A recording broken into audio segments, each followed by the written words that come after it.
It's a rematch of last year's FCAC Boys Hockey Championship from the Darien Ice House, live on the DAF Media Network. Tonight, the New Canaan Rams look to repeat their performance from that championship win last March, while the Darien Blue Wave look to snap a 2-game losing streak. And a pleasant good evening, everyone. I'm Braden Schenck, joined alongside me two guys that have both had very successful careers in hockey at both the high school and collegiate levels. The DHS and Boston University alumni Kevin Cunningham, and the New Canaan High School and Middlebury College alumni Colin Ives. Exactly 358 days since these teams were supposed to square off at the Shelton Rinks in the 2020 Connecticut Girls Ice Hockey State Tournament semifinals. An abrupt stop ended that season early and canceled that matchup. But here we are, a whole year later, a new season later, and a global pandemic later. But tonight, the Greenwich Cardinals and the Darien Blue Wave will meet for the first time since that cancellation. And a pleasant good evening, everybody. I'm Braden Schenck, joined alongside me, Dan Toscano. And Dan, we have a good matchup tonight. Darien, who enters play with the perfect 5-0 season, and Greenwich, who is 5-3, coming off a senior day win last night. What do you think is going to be a deciding factor in this one? From the Darien Ice House in Darien, Connecticut, we have an out-of-conference boys ice hockey matchup on the DAF Media Network. Tonight, the Green Knights of Notre Dame West Haven take a trip down I-95 and arrive in Darien to meet the Blue Wave. And a pleasant good evening, everyone. I'm Braden Schenck, joined alongside me, Bill Kirby. And tonight we have a good matchup between Notre Dame West Haven, who's 3-0, breezing past teams such as Notre Dame Fairfield and Immaculate High School, as well as pulling one out against New Canaan. And on the other side, Darien, who is 1-1. They took their opening game Wednesday against Greenwich, but fell Saturday against Fairfield Prep 3-0. Spring is in the air, and with student athletes returning to action, the crowds filling up, and COVID vaccines rolling out, despite the canceled season last year, spring high school sports will once again take center stage in the state of Connecticut.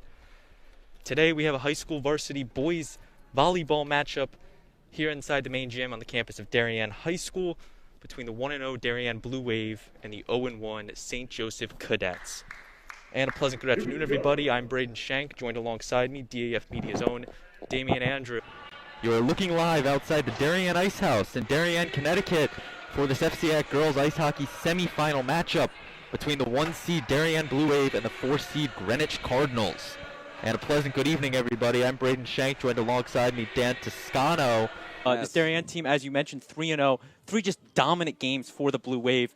Some of their key players, Molly McGuckin, put up 9 goals on the season so far. Ryan Hapgood, I believe, had 5 in that Richfield game. Also look out for freshman Sadie Stafford. Her brother Jeremiah, a part of the Blue Wave boys team, so a very good lacrosse family. She had 4 goals in that Richfield game as well. And on the goaltending side, Shea Dolce, verbally committed to BC, second year, just a junior. Going to be a stellar in between the pipes for Darien tonight. Braden, what do you think we can expect out of these two teams? I think you can expect two teams that are going to come out here, play both sides of the ball, offense and defense. Richfield had a nice game against New Canaan on Wednesday night, where Callie Stietzel dropped a 23-pointer for the Tigers. And I think you look at Darien, a team that can score and also has a pretty good defense. They are missing Maggie Ramsey tonight, but I think it's a loss they have to find a way to replace, and if they can, I think they're looking good tonight.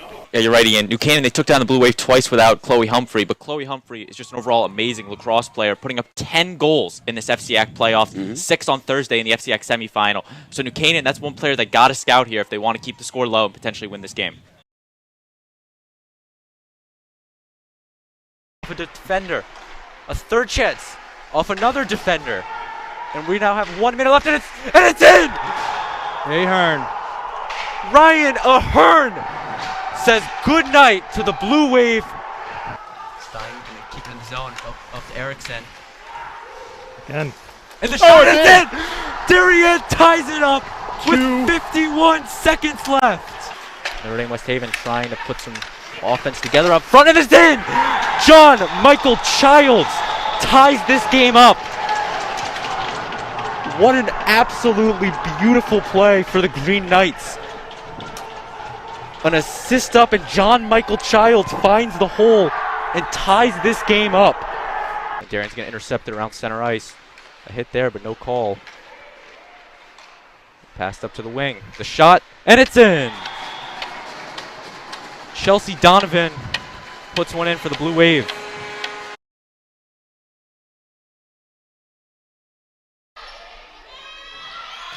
And Bowman with the kill. Bowman, the leader for the Blue Wave in kills with 162 on the season. She added another one right there. Still remains 9-3. Up to Herget, and he gets the kill. And Vana Servos will get us started here with an ace for West Hill. A nice start for the Vikings. Cadets have not been able to hit it back. And another ace. He is aiming for that middle back row, it seems. And the tip. And it's going to get over the net. Wow, that was luck. And Darien wins the set. Connor O'Malley with it. Makes a move on his defender up front, and that's in. Matthew Minikis opens the scoring in this one. A beautiful pass from Connor O'Malley puts the Blue Wave up 1-0. And the shot is good.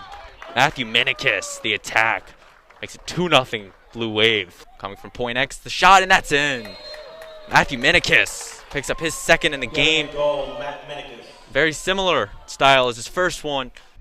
Coming inside, the shot, and that is in. CC Stein. Nice move inside of the arc, puts the shot up, and it's now a 5-2 Darien lead with 12:51 left in this first half. David Ivanchek up front, and a beautiful pass to Matt Stein, who puts the icing on the cake there, and a goal. Make it 10-0 Darien. His second of the afternoon.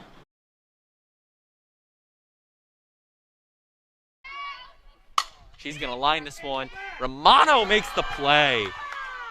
A great defensive play by Brooke Romano for the first out in the top of the third. And she makes contact with it, flying it into right field. And that's going to drop for a fair ball. Coming to third is Lindell. And no play at third. Catherine Lindell has herself a leadoff stand-up triple to open this one. And played on the right side. And that's gone. Sam Straza, an absolute shot over the right field fence. Makes it 6-0 Wilton. You mentioned top of the seventh. You almost have to check that there, as if she did go around, that would have been a crucial first out in this one. Pitch. Strike three on the off speed.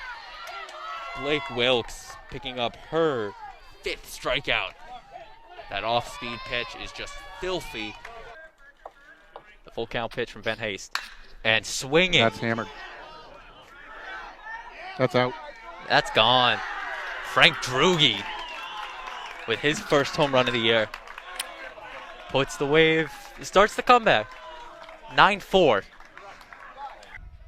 The pitch in play to the shortstop. The play to third, Romano. Nice play to first. Can't pull off the double play. But Sullivan will once again reach on the fielder's choice. I feel like Darien's been kind of shifting to that recently, getting Richfield to take those three-point shots, and I don't think they've made one all game, or at least not since the first couple minutes. So it's something they got to do, force them out of the paint, push them back to the arc. Darien got. It's almost kind of a role reversal here. This New Canaan team, I think they practiced for the first time in 2 weeks yesterday. They did. They had 3 great games scheduled against Greenwich, Ludlow, and Daniel Hand, all canceled, which must have been devastating. But I think they've been setting their sights to this Darien team, and it's definitely showed. They've been out here playing well. The ball movement from Richfield is just, I mean, it's unstoppable. Darien can't touch it. I mean, on that play right there, 4 players touched the ball, and they put up a basket. That's just a very alert play right there. A lot of moving pieces there. I think we almost saw a change of possession, but a nice job by Colette Quinn to get the ball, throw the shot on, and tie this game up at 2. Coach, you guys are the #1 public school right now in Lacrosse. You're playing the #1 private school. What do you think it's going to take down the Bruins today? We have to play smart. We have to play aggressive. We have to be able to come up with the key possessions and key scores at a great time. Thank you so much. Good luck today, Coach.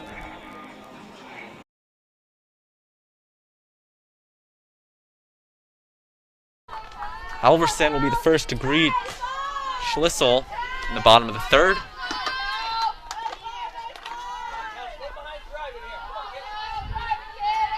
Halverson had 4 hits in the Norwalk game earlier this season.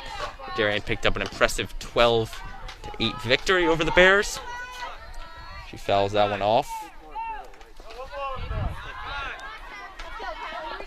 Darien brought 7 hitters up to the plate in the last inning, where they picked up 4 hits, scoring 2 runs.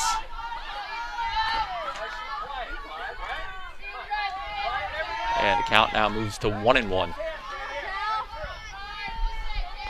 1-1 pitch. She lines this one over the shortstop. And Halverson will reach with the single. 2 hard hit balls for Halverson today. We take another look at it. The pitch, the hit, finds the outfield grass. And Darien will have the leadoff batter on for Maddie Conti. Conti takes ball 1 low.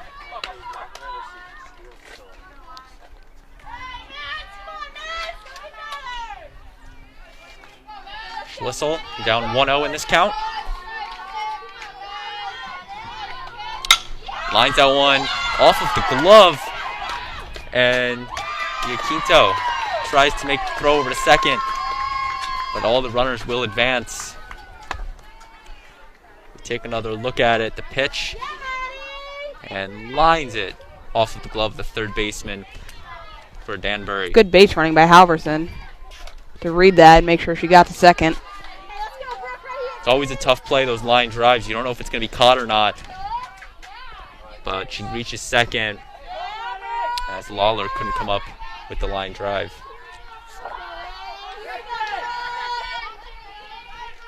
Brooke Romano steps in. Had a single her last time up. She grounds this one. Iaquinto takes a terrible bounce. Goes into left field. Rounding third and scoring is Halverson. And Darien goes up 3-0. And I believe we would score that an error. The last one was a single. Yeah. That last hit is just a single. The one off third baseman? Single. That one there takes a terrible bounce off of Iaquinto. That was an error. Tried to make a play. And it's going to be an E6. This is grounded over to Iaquinto. Fires home and is safe at the plate. Over to third. And Darien just rounding the bases as they pick up their 4th run.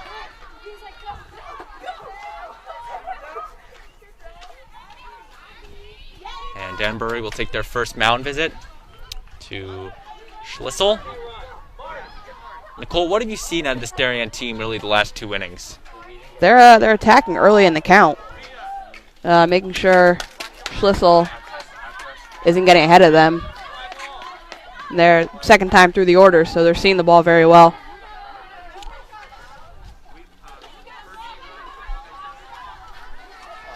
If I'm not mistaken, Wadley will be stepping in for Darien.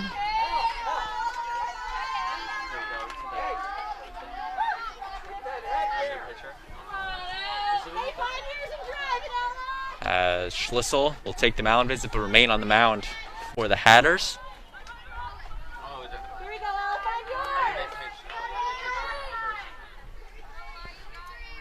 Courtesy runner for the catcher at first base. So Fogno no longer running. It is Marnie Rand Sweeney. and Sweeney, the courtesy runner. Another freshman on this Blue Wave team. After an RBI single from Romano and an RBI E6 from Fogno.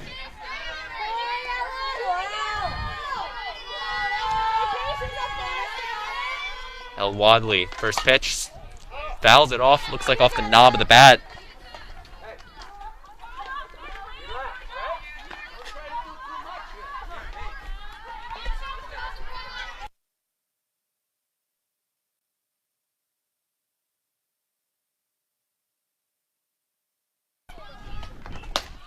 As Nicole just pointed out there, correction that Romano reached on the E6 and Fogno with the single.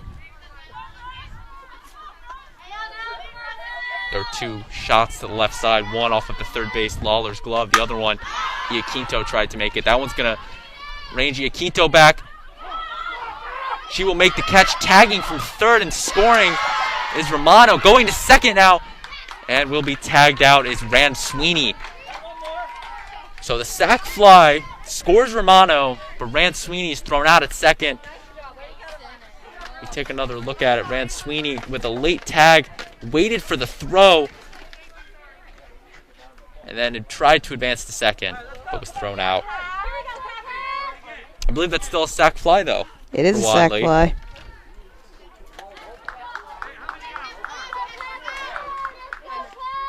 Darien's third run of the inning.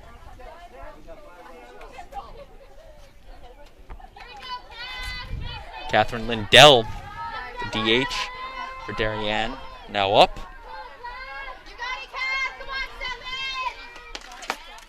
And just a pitch ago, Darien had 2 runners on. Now the bases are empty after the sack fly and the throw out at second. That was ball 1. Ball 2. Danbury, coached by first-year head coach Erica Carboni. Carboni, a Danbury High School alumni, playing softball for the great Sean O'Brien. And that's ranging over into the gap. No catch can be made. That will fall. Lindell ranges to second, takes the turn, is heading for third. And there will be no play at third as Lindell reaches third on a triple. Stand-up triple to the right center gap. Dunbury looks like had 2 outfielders trying to get that, but it just fell in between them. As another big inning for Darien as Medeiros steps in. Medeiros lines this one. Iaquinto with the play. And we take another look at it. The quick comebacker to Iaquinto. Makes a little short diving play there. Darien, another good inning. 3 runs come home. The Blue Wave lead 5-0 on the Hatters. We'll be back.